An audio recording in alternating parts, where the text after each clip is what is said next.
WhatsApp people, कैसे हैं आप सब? ठीक ठाक हैं? It's me Hamzain, you are watching HD Reacts। Welcome back to the channel. उम्मीद करता हूँ अच्छे होंगे, खैर खैरियत से होंगे, एंजॉय कर रहे होंगे। और हम बड़े दिन बाद एक पॉलिटिकल डिस्कशन करने वाले हैं। मुद्दा जो है वो ये है कि इंटरनेट पे बलूचिस्तान के पासपोर्ट के नेम से एक पिक्चर जो है वो सरफेस कर रही है। एक पासपोर्ट है, अब एज सच रियलिटी में तो ऐसा एग्जिस्ट नहीं करता, क्योंकि बलूचिस्तान के जितने भी एयरपोर्ट्स हैं या फिर जितनी भी चेक पॉइंट्स हैं वहाँ पे कंट्रोल तो पाकिस्तानी अथॉरिटीज़ का ही है और पाकिस्तान का पासपोर्ट ही चलता है। और मेरा नहीं ख्याल पूरी दुनिया में कोई ऐसा मुल्क है जिसने ये कहा हो कि अगर बलूचिस्तान ने फॉर एग्ज़ाम्पल सो कॉल्ड अपनी इंडिपेंडेंस का ऐलान किया भी हो तो किसी भी मुल्क ने जो है ना उसको एक्सेप्ट किया हो। हम देखते होते हैं जैसे चाइना का कन्फ्लिक्ट है ताइवान के साथ, कि ताइवान का अपना एक पासपोर्ट है, लेकिन वहाँ पे जो चाइनीज़ पासपोर्ट है उसी को ही माना जाता है। चाइना बहुत सारे ममालिक के साथ बातचीत में है और इसी वजह से हम देखते हैं कि ताइवान को बहुत सी कंट्रीज़ एक्सेप्ट नहीं करती।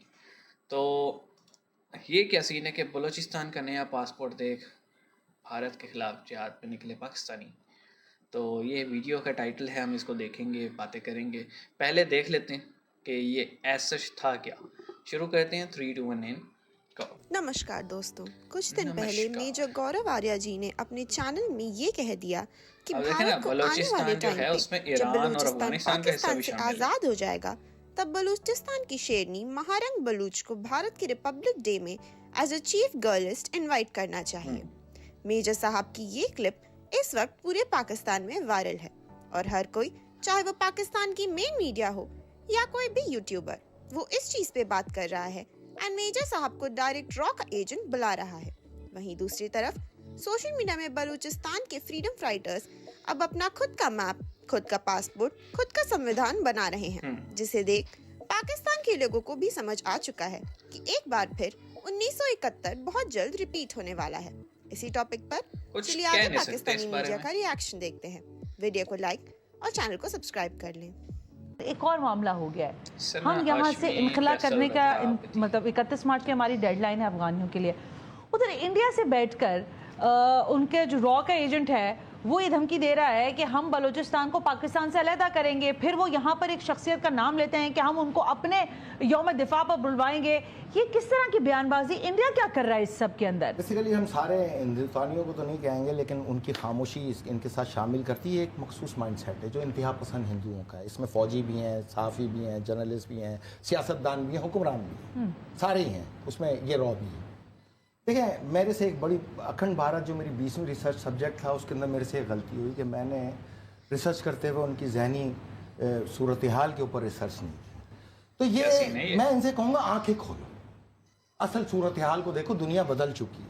तुम बंद आंखों से नज़ारा कर रहे हो, बलूचिस्तान को अलग करने की बातें करके बंद आंखों से। तुमने पूरे इसराइल की सब मदद की और उन फलस्तीनियों को खुला कत्लेआम किया। इवन कि तुम्हारे हजारों फौजी वहां पर हिजबुल्ला और हमास के हाथों मारे गए। नहीं, एक मिनट फैसल, मुझे एक बात कह रहे थे, फिर आप कंप्लीट करें। इसका मकसद ये है कि हिंदुस्तान एडमिट कर रहा है कि वो पाकिस्तान के अंदर ये सारी कार्रवाइयां कर रहा है। भाई ये अपने मुंह से मान रहे हैं। पहले तो ये वर्बली बातें थी ना, अब तो ये मुंह से मान रहे हैं ना। अब इसके बाद तो आपको किसी सबूत की जरूरत नहीं। मुल्क में जो अलहदगी पसंद है छोड़ें इसको, मैं आपको इनका हल देखें। जब इन्होंने इसराइल के अंदर फलस्तीनियों को मारा तो मैंने आपसे कहा था यमन इनके जहाज डबोए। अब तक 6 जहाज डबो चुका है। मैं आपको गारंटी दे रहा हूँ कि इनके 100% जहाज डबोएगा आने वाले दिनों में। ये जितनी प्रोडक्शन कर रहे हैं ना, 4200 अरब डॉलर की जो मैशियत बता रहे हैं, इनकी मैशियत के ऊपर सारे मिसाइल यमन नहीं मारने। जिस तरह ये इस्लाम के खिलाफ नजर आए, चाहे इसराइल में, इसराइल के साथ मिलकर फ़लस्तीन के खिलाफ, लबनान के कत्लेआम में, कासिम सलमानी के कत्लेआम के पीछे भी यही थे। पूरे पाकिस्तान के अंदर ये जितना टीटीपी ने कत्लेआम किया सबके पीछे ये थे। बलूचिस्तान में तो ये खुद मान गए। मैं इस पे क्या बोलूँ। बलूचिस्तान का टॉपिक था, मारंग बलोच को रेफ़र किया जा रहा था और टॉपिक निकल गया अखंड भारत और इंडिया की इन्वॉल्वमेंट इज़राइल के साथ जो है। फैसल रज़ा आबदी भाई, ठीक है आपका सब्जेक्ट होगा, लेकिन हमेशा दूसरों से उम्मीदें क्यों रखते हैं आप कि अगर इसराइल फ़लस्तीन का कोई मसला है तो यमन जो है ना वो उसमें हेल्प करेगा। ये चीज़ मुझे ये आज तक समझ में नहीं आई।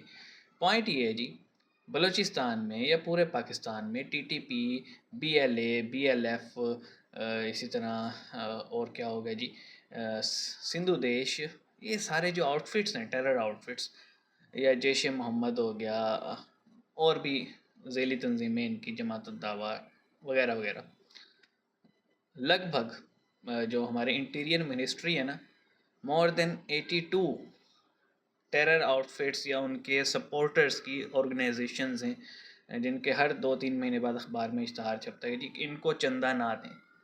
बात यह है कि हम as a citizen of Pakistan हम कब इनके ख़िलाफ़ एक्शन लेंगे।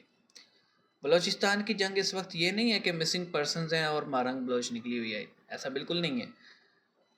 अभी रिसेंटली जो ट्रेन पे अटैक हुआ, 33 टेररिस्ट जो है उसमें बीएलए के मारे गए और गालिबन 66 प्लस जो है ना सिटीजन्स मारे गए थे। तो वो जो 33 टेरर सब्जेक्ट्स थे या फिर जो बंदे थे, टेररिस्ट थे, उनकी बॉडीज़ क्लेम करने जा रही है मारंग बलोच, क्योंकि 3 जो उसमें ऐसे टेररिस्ट थे जो कि मिसिंग पर्सनस की लिस्ट में शामिल थे। जो हम अक्सर बात करते हैं कि यार हर कोई अगर गायब होता है तो उसके पीछे लाजमी नहीं है कि पंजाबी हों या पाकिस्तान आर्मी हो, बहुत सारी और भी कुव्वतें हैं शामिल।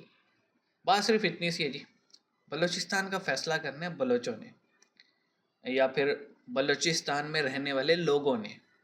बीइंग अ पंजाबी मैं कोई नहीं होता उनके ऊपर करने वाला कोई भी किसी भी किस्म का डिसीजन इम्प्लीमेंट। उनको पाकिस्तान के साथ रहने जी बिस्मिल्लाह, उनको नहीं रहना, there are ways, more civilized ways. आपके पास आपको लगता है पब्लिक सपोर्ट इतनी है, प्लेबिसाइड कर लो, रेफरेंडम कर लो, मतलब लाजमी थोड़ी है हथियार उठाने हैं, एक मोर सिविलाइज वे पे जा सकते हैं। बाकी वक्त किसने देखा है जी, दुनिया बदल रही है।